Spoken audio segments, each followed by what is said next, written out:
आज हम चर्चा करने जा रहे हैं भारतीय विदेश नीति के निर्धारक तत्वों के विषय में।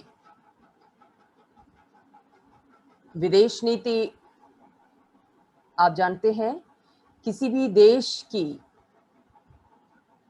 नीति का आईना होती है, उसकी अंतर्राष्ट्रीय पहचान का आयाम होती है और सबसे बढ़कर एक राष्ट्र को शक्तिशाली बनाने का साधन भी होती है।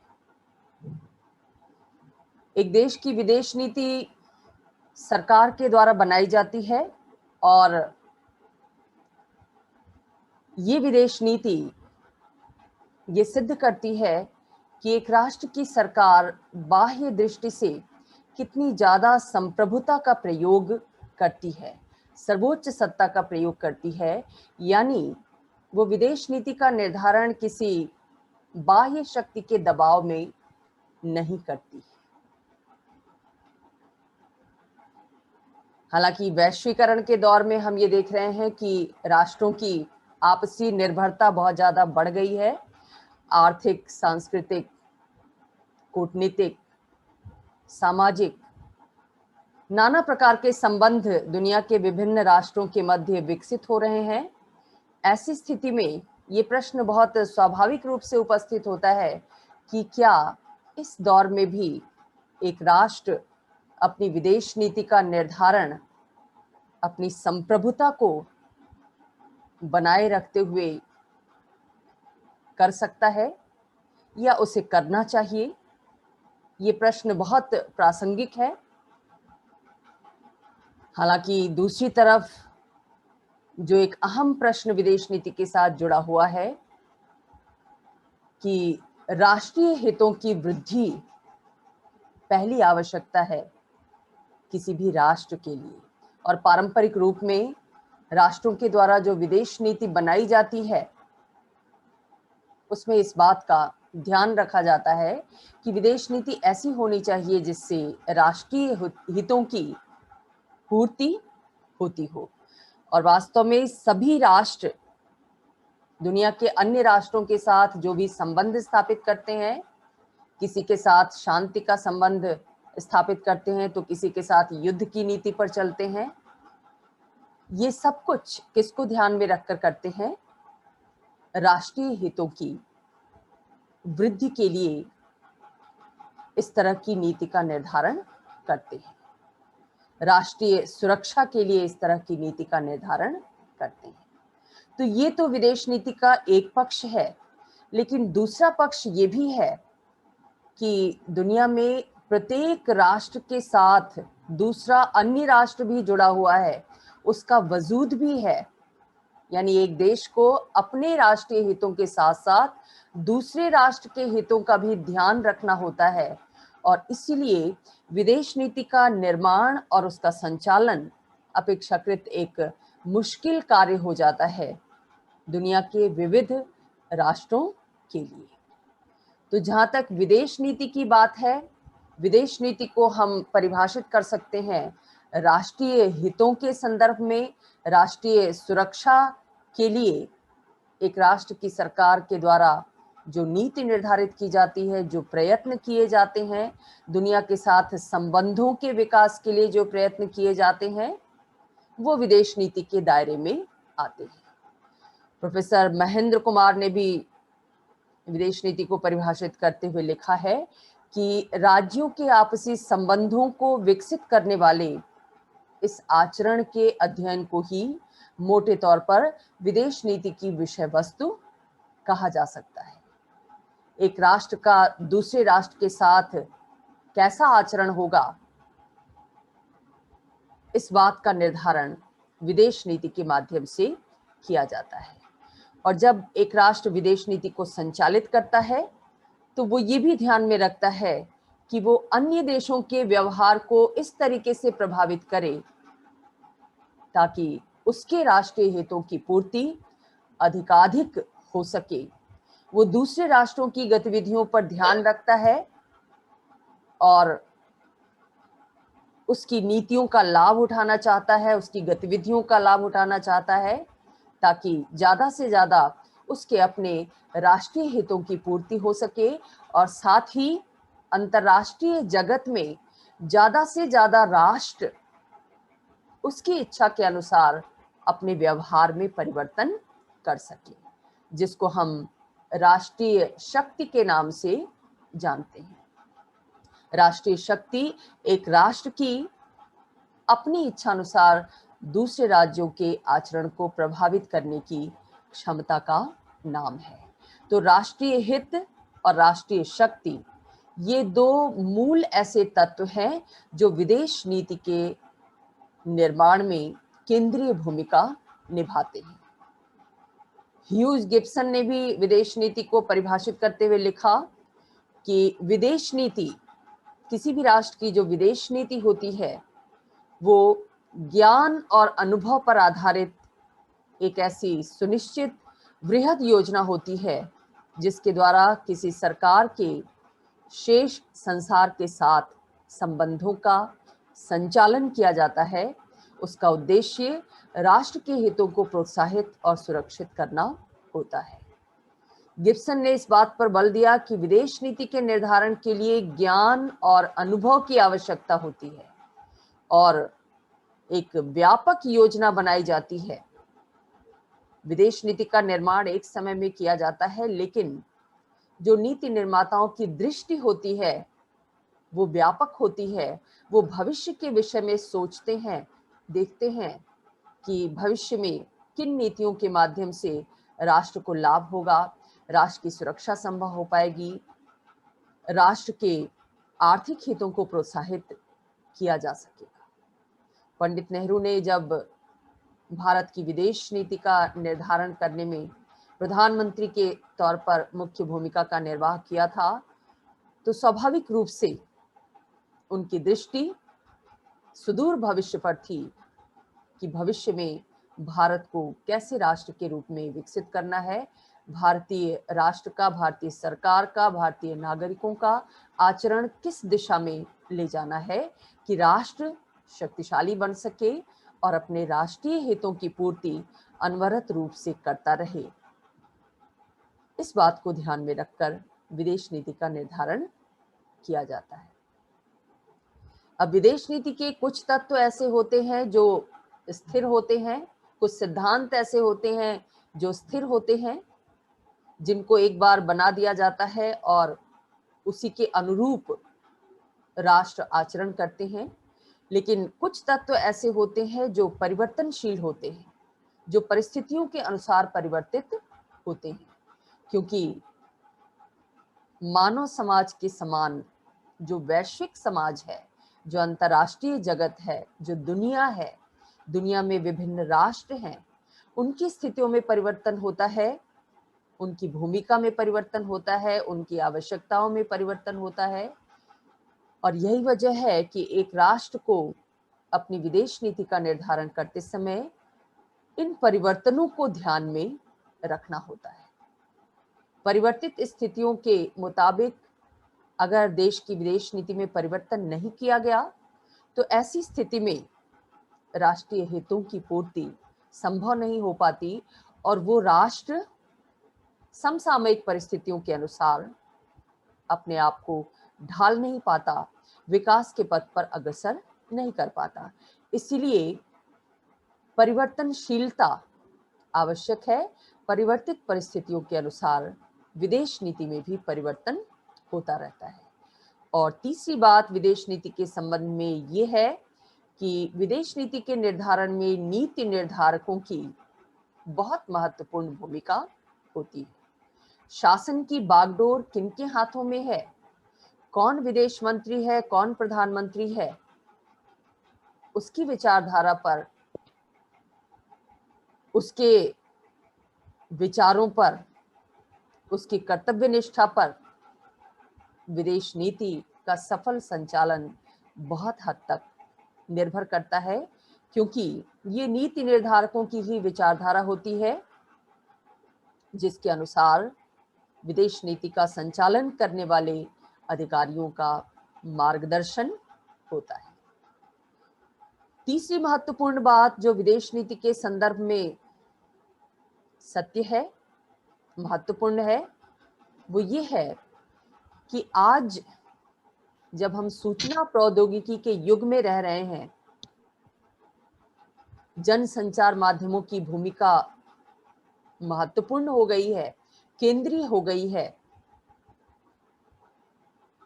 ऐसी स्थिति में इन जनसंचार माध्यमों ने या संचार तकनीक ने, कंप्यूटर टेक्नोलॉजी ने जनता को बहुत हद तक जागरूक किया है।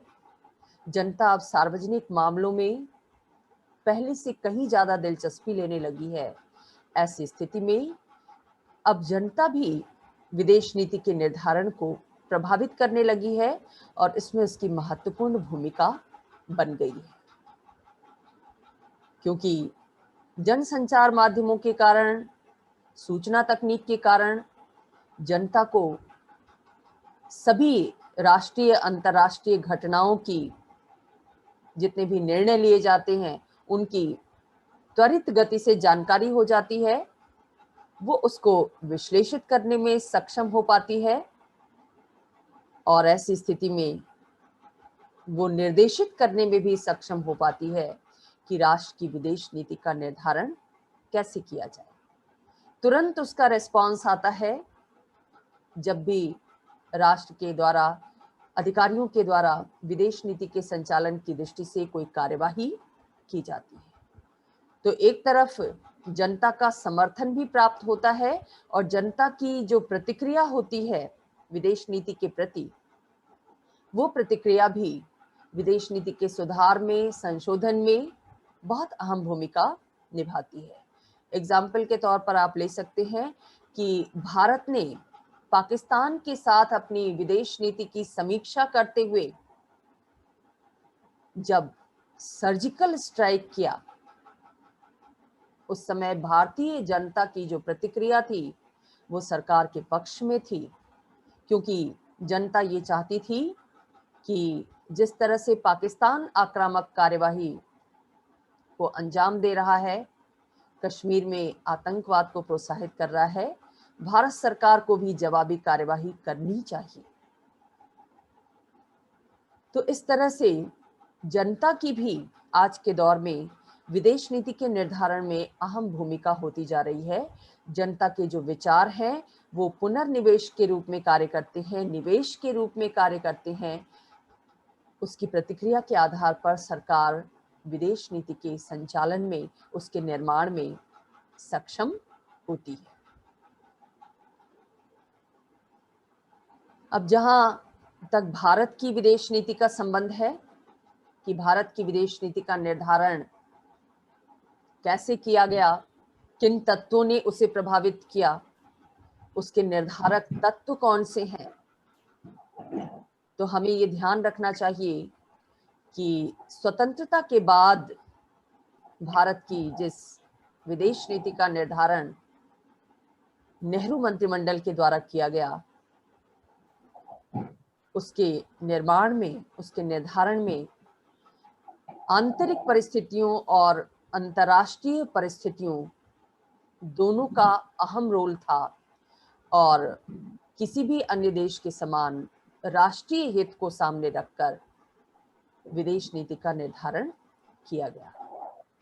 इसके साथ साथ राष्ट्रीय हित, आंतरिक परिस्थितियां, वैदेशिक परिस्थितियां ये तो थी ही, साथ ही हमारे देश की जो प्राचीन सभ्यता है, जो संस्कृति है, जो राजनीतिक परंपराएं हैं, उन्होंने भी गहराई से भारतीय विदेश नीति को प्रभावित किया। कैसे और किस रूप में, इस पर हम विस्तार से चर्चा करेंगे।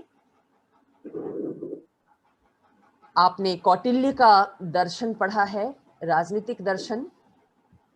ये राजनीतिक दर्शन भारतीय विदेश नीति के निर्माताओं के समक्ष भी था और कौटिल्य के दर्शन में शक्ति को विदेश नीति का प्रमुख साधन माना गया था। कौटिल्य ने क्या कहा था कि एक राज्य को शक्तिशाली बनने के लिए साम, दाम, दंड और भेद सभी नीतियों का अनुसरण करना चाहिए, युद्ध की नीति का अनुसरण करना चाहिए, शक्तिशाली बनने का प्रयत्न करना चाहिए। तो एक तरफ कौटिल्य का दर्शन था जो शक्ति पर आधारित था, यथार्थवाद पर आधारित था। वहीं दूसरी तरफ सम्राट अशोक का दर्शन था। सम्राट अशोक की नीतियां थीं जो बौद्ध परंपराओं पर आधारित थीं और जिनमें शांति, स्वतंत्रता और समानता के मूल्यों पर बल दिया गया था। इन दो परस्पर विरोधी विचारों ने, जो भारतीय संस्कृति और सभ्यता का अंग थे, एक तरफ युद्ध की नीति जिसका दर्शन कौटिल्य के चिंतन में मिलता है, दूसरी तरफ बौद्ध दर्शन जो शांति, स्वतंत्रता और समानता पर आधारित था। इन दोनों विपरीत तत्वों ने, विपरीत मूल्यों ने भारतीय विदेश नीति के निर्धारकों को प्रभावित किया था।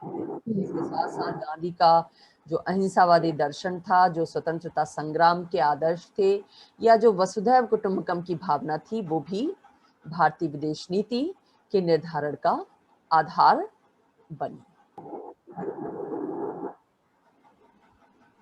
अब हम एक एक करके देखेंगे कि वास्तव में जब स्वतंत्र भारत की विदेश नीति का निर्माण किया जा रहा था, तो उस समय नीति निर्धारकों के समक्ष कौन से ऐसे तत्व थे जिन्होंने विदेश नीति को निर्मित करने में अहम भूमिका अदा की।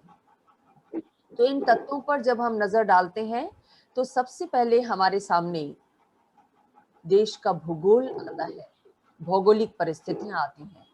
यानी एक राष्ट्र के विदेश नीति के निर्धारण में जो आधारभूत भूमिका निभाई जाती है, वो एक देश की भौगोलिक परिस्थितियां होती हैं।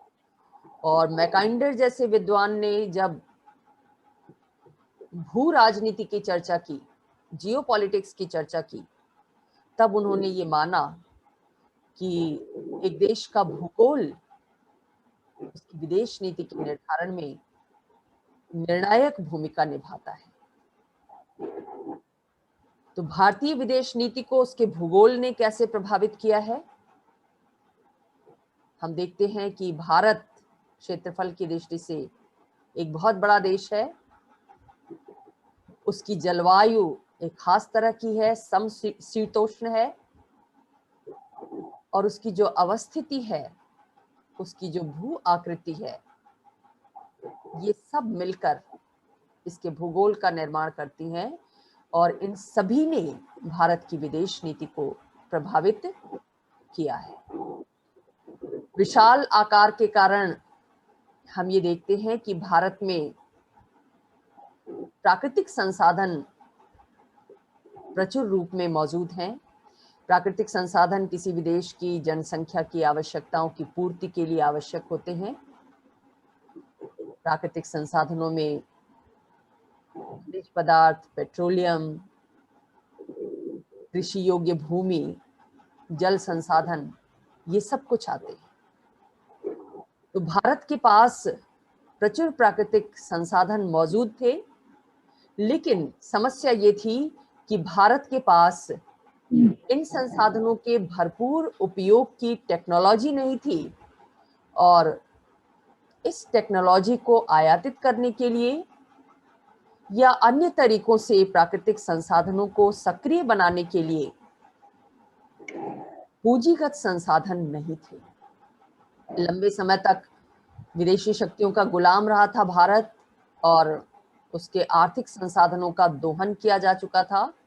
ऐसी स्थिति में भारत के सामने, स्वतंत्र भारत के सामने एक बड़ी समस्या थी कि कैसे वो अपना आर्थिक विकास भी करे और दूसरी तरफ एक अंतर्राष्ट्रीय शक्ति के रूप में भी विकसित हो सके। इन उद्देश्यों को ध्यान में रखते हुए उसने विदेश नीति का निर्धारण किया और ये सोचा कि हमें ऐसी नीति अपनानी चाहिए जिससे हम सभी राष्ट्रों से, खासतौर से दुनिया के जो बड़े बड़े राष्ट्र हैं, उनसे पूंजीगत सहायता प्राप्त कर सके और साथ ही तकनीकी सहायता भी प्राप्त कर सके। और यही वजह है कि भारत ने गुट निरपेक्षता की नीति अपनाई स्वतंत्रता के बाद, क्योंकि इस नीति के माध्यम से उसे भरोसा था कि उसे दोनों महाशक्तियों का संयुक्त राज्य अमेरिका और सोवियत संघ, इन दोनों का सहयोग और सहायता प्राप्त हो सकेगी। भारत के जो पहले प्रधानमंत्री पंडित नेहरू थे, उन्होंने भी भारत की भौगोलिक स्थिति पर गौर किया था और ये कहा था कि भारत के मानचित्र पर दृष्टिपात कीजिए, दृष्टि डालिए कि भारत विश्व मानचित्र में किस जगह पर स्थित है। यदि आप मध्य पूर्व को प्रभावित करने वाले किसी प्रश्न पर विचार करना चाहते हैं तो भारत को अवश्य ही सामने रखना पड़ेगा। यदि आप दक्षिण पूर्व एशिया से संबंधित किसी प्रश्न पर विचार करना चाहते हैं तब भी आप भारत के बिना कुछ नहीं कर सकते। यह स्थिति सुदूर पूर्व की है। हालांकि मध्य पूर्व का दक्षिण पूर्व एशिया के साथ कोई प्रत्यक्ष संपर्क नहीं है, फिर भी भारत के साथ दोनों का संपर्क है। यानी भौगोलिक दृष्टि से भारत पश्चिम एशिया और दक्षिण पूर्व एशिया दोनों से संलग्न है। अगर आप ग्लोब उठाकर देखें या विश्व का मानचित्र उठाकर देखें तो आपको दिखेगा कि भारत पश्चिम एशिया के नजदीक है और दक्षिण पूर्वी एशियाई राष्ट्रों के संपर्क में है, जुड़ा हुआ है उससे। लिहाजा भारत की सुरक्षा और उसके हित दोनों इन क्षेत्रों के विकास से जुड़े हुए हैं। जब सीमा पर संलग्न राष्ट्र सुरक्षित होंगे, विकसित होंगे, तो भारत भी सुरक्षित होगा, भारत भी विकसित होगा। इस सोच के तहत, इस वस्तु स्थिति के तहत भारत ने अपनी विदेश नीति का निर्धारण किया। दक्षिण एशिया में भारत की जो स्थिति है वो ये है कि भारत दक्षिण एशिया का सबसे शक्तिशाली देश है और इसकी उत्तरी सीमाओं की रक्षा हिमालय की पर्वतमालाएं करती है। उत्तर में हिमालय है इसके और देश के 3 ओर समुद्र हैं। 3 ओर समुद्र से घिरा हुआ है भारत देश। दक्षिण में हिंद महासागर है, पश्चिम में अरब सागर है और पूर्व में बंगाल की खाड़ी है। तो प्राकृतिक रूप से इसकी सीमाएं ऐसी हैं जिन्हें पार करना आसान नहीं है। समुद्र को लांघकर आक्रमण करना आसान नहीं है, हिमालय की पर्वतमालाओं को लांघकर आक्रमण करना आसान नहीं है।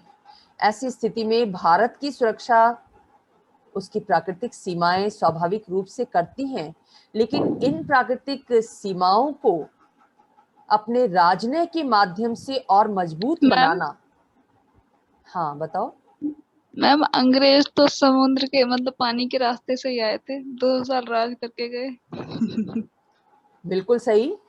और इसीलिए भारत को अपनी सामुद्रिक नीति पर गौर करना पड़ता है, क्योंकि केवल अंग्रेज ही नहीं बल्कि जितने भी यस मैम, पुर्तगाली, फ्रांसीसी, फ्रांसीसी, स्वीडिशी सभी। पुर्तगाली, यस डच, मैम। ये सब यस समुद्र मैम। के रास्ते से ही आए थे। जी। इसीलिए जब भारत स्वतंत्र हुआ तो उसने निगाह रखी कि समुद्र पर विदेशी शक्तियों का आधिपत्य स्थापित नहीं होना चाहिए, नहीं तो भारत के राष्ट्रीय हितों के ये विरुद्ध होगा।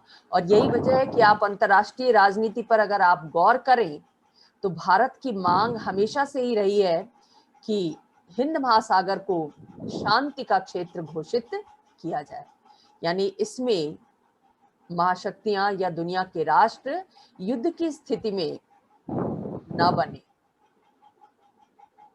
शांति का क्षेत्र रहे ये, ताकि भारत की सीमाएं सुरक्षित रहें और शांतिपूर्ण स्थिति में भारत अपना आर्थिक विकास कर सके, राष्ट्रीय शक्ति को प्राप्त कर सके, उसे संरक्षित कर सके। हालांकि हम देखेंगे कि भूगोल की भी अपनी सीमाएं हैं। एक हद तक ही भौगोलिक स्थिति विदेश नीति के निर्धारण में सहायक हो सकती है, लेकिन जब हम प्राकृतिक सीमाओं की बात कर रहे हैं, भूगोल की बात कर रहे हैं, अवस्थिति की बात कर रहे हैं, तो हमारे मन में पाकिस्तान, चीन, म्यांमार या बर्मा, नेपाल और भूटान, जो भारत के पड़ोसी देश हैं और भारत की सीमाएं जिससे लगी हुई हैं, उनका भी ध्यान आता है। सीमाएं सुरक्षित होना, सीमा पर जो राष्ट्र हैं उनके साथ संबंध अच्छे होना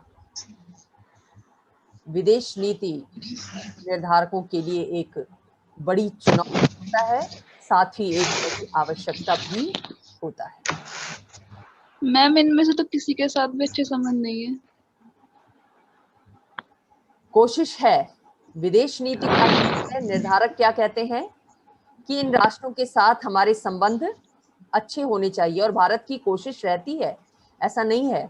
सार्क के माध्यम से या अन्य मंचों के माध्यम से, द्विपक्षीय रिश्तों के माध्यम से भारत कोशिश करता रहता है। भारत के नीति निर्माता इस बात में प्रयासरत रहते हैं कि इन पड़ोसी देशों के साथ उसके अच्छे संबंध हो। म्यांमार के साथ, नेपाल, भूटान के साथ अच्छे संबंध हैं हमारे। पाकिस्तान और चीन ज्यादा तनाव देते हैं नीति निर्माताओं को, लेकिन फिर भी भारत की कोशिश रहती है कि इनके साथ इस तरह से निपटा जाए कि शांतिपूर्ण तरीके से विवादों का समाधान भी हो सके और इन विरोधी राष्ट्रों को ज्यादा सर उठाने का मौका न मिल सके। मैम, बांग्लादेश नहीं आएगा क्या इसमें? बिल्कुल बांग्लादेश भी आएगा, लेकिन उसके साथ अच्छे संबंध उसके साथ ज्यादा है। जब स्वतंत्र भारत की विदेश नीति का निर्माण हो रहा था, उस समय बांग्लादेश वजूद में नहीं था। Yes ma'am. बांग्लादेश अस्तित्व में आया 1971 में। जी। पाकिस्तान से पृथक होकर बांग्लादेश बना था। Yes ma'am. तो जम्मू कश्मीर के उत्तरी को अफगानिस्तान की सीमाएं भी छूती हैं, और अफगानिस्तान में सोवियत संघ का प्रभाव रहा है।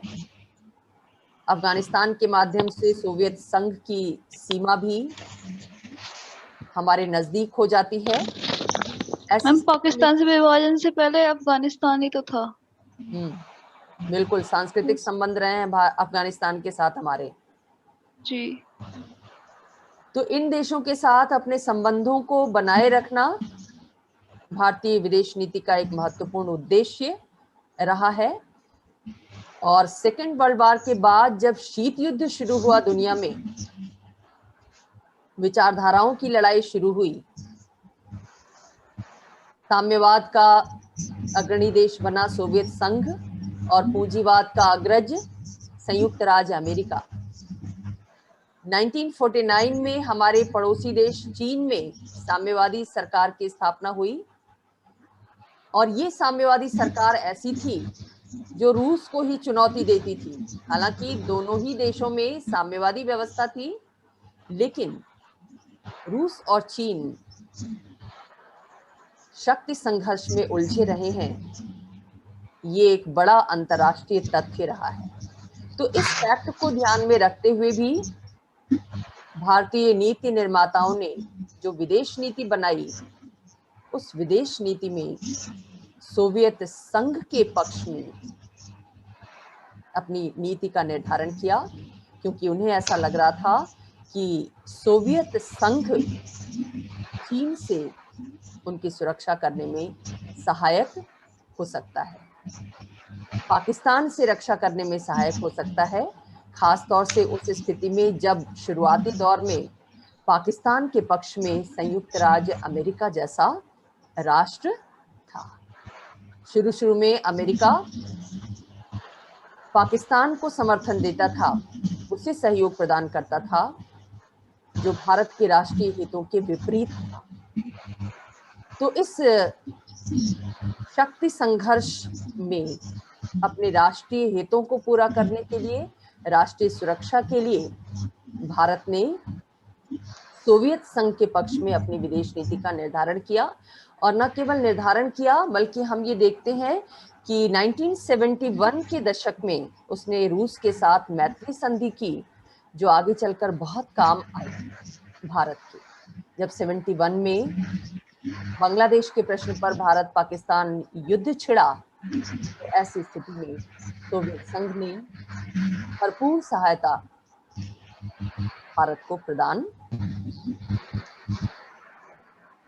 हिंद महासागर की जहां तक बात है, यहाँ पर बड़े बड़े राष्ट्रों के बहुत बड़े बड़े नौसैनिक अड्डे हैं और इन अड्डों पर इनके युद्धपोत गश्त लगाते रहते हैं।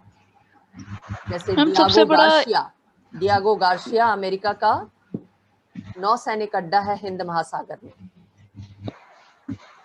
तो ये जो बड़े देश हैं, इनसे संबंध मधुर बनाए रखना भी हमारी राष्ट्रीय सुरक्षा के लिए जरूरी है।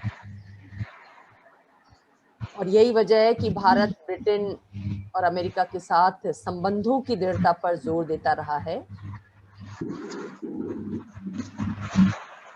तो इस तरह से हम देखते हैं कि भौगोलिक स्थितियां इस रूप में भारतीय विदेश नीति को निर्धारित करती हैं। खासतौर से प्रारंभिक दौर में जब भारत ने अपनी विदेश नीति का निर्धारण किया, उस वक्त अपने भूगोल को सबसे ज्यादा ध्यान में रखा। हालांकि समसामयिक दौर में जो सूचना क्रांति हुई है और तकनीकी विकास हुआ है, उसने भूगोल की महत्ता को कम कर दिया। हमने देखा कि हिमालय, जिसे हम अपना प्रहरी मानते थे, वो अजेय नहीं रहा। चीन ने हिमालय के रास्ते से ही भारत पर 1962 में आक्रमण किया। केवल यही नहीं, दुनिया भर की सुरक्षा व्यवस्था पर वायु सेनाओं का जो विकास हुआ है और मिसाइल टेक्नोलॉजी का जो विकास हुआ है, उसने प्रश्न चिन्ह लगा दिए। हमारे ना चाहते हुए भी हम नासा की निगरानी में हैं, अमेरिका की मिसाइल की निगरानी में है, या दूसरे अन्य किसी देश की मिसाइल की निगरानी में। तो ऐसी स्थिति में अब विदेश नीति का निर्धारण और संचालन केवल भूगोल को ध्यान में रखते हुए ही नहीं किया जा सकता, अन्य निर्धारकों को भी ध्यान में रखना होता है समसामयिक दौर में। तो ये था भूगोल, जो एक निर्धारक तत्व के रूप में कार्य करता है भारतीय विदेश नीति की। जो दूसरा निर्धारक तत्व है भारतीय विदेश नीति का, वो उसका इतिहास और उसकी परंपरा है। आधुनिक भारत का इतिहास यदि हम देखें तो हम पाते हैं कि भारत ब्रिटिश उपनिवेशवाद और साम्राज्यवाद का लंबे समय तक शिकार रहा है और इसका विरोध अहिंसक स्वतंत्रता आंदोलन के माध्यम से किया गया। इस आंदोलन का नेतृत्व किसके द्वारा किया गया? नेहरू, पटेल, गांधी और मौलाना आजाद जैसे नेताओं के द्वारा। तो इन नेताओं का जो व्यक्तित्व रहा है, उनकी जो विचारधारा रही है, उनका जो कार्य करने का ढंग रहा है, उसने भी भारतीय विदेश नीति को प्रभावित किया है। सबसे ज्यादा इम्पोर्टेंट रोल तो सुभाष चंद्र बोस का भी था ना? सभी का था। सुभाष बोस का भी अपना एक तरीका था, लेकिन जो अहम रोल रहा है, जिसको अक्सर किया जाता है देश ही नहीं दुनिया में, वो गांधी की शांतिवादी अहिंसावादी नीति का रहा। गांधी शांति और अहिंसा के माध्यम से किसी भी लक्ष्य को प्राप्त करना चाहते थे, यहाँ तक कि राष्ट्रीय आजादी भी उन्होंने इन्हीं अचूक अस्त्रों के माध्यम से प्राप्त करने का सफल प्रयत्न किया। तो इन नेताओं की विचारधाराओं का प्रभाव रहा है। साथ ही भारत की जो प्राचीन सभ्यता और संस्कृति रही है, आपने प्रारंभ में ही देखा, उसका भी प्रभाव रहा है।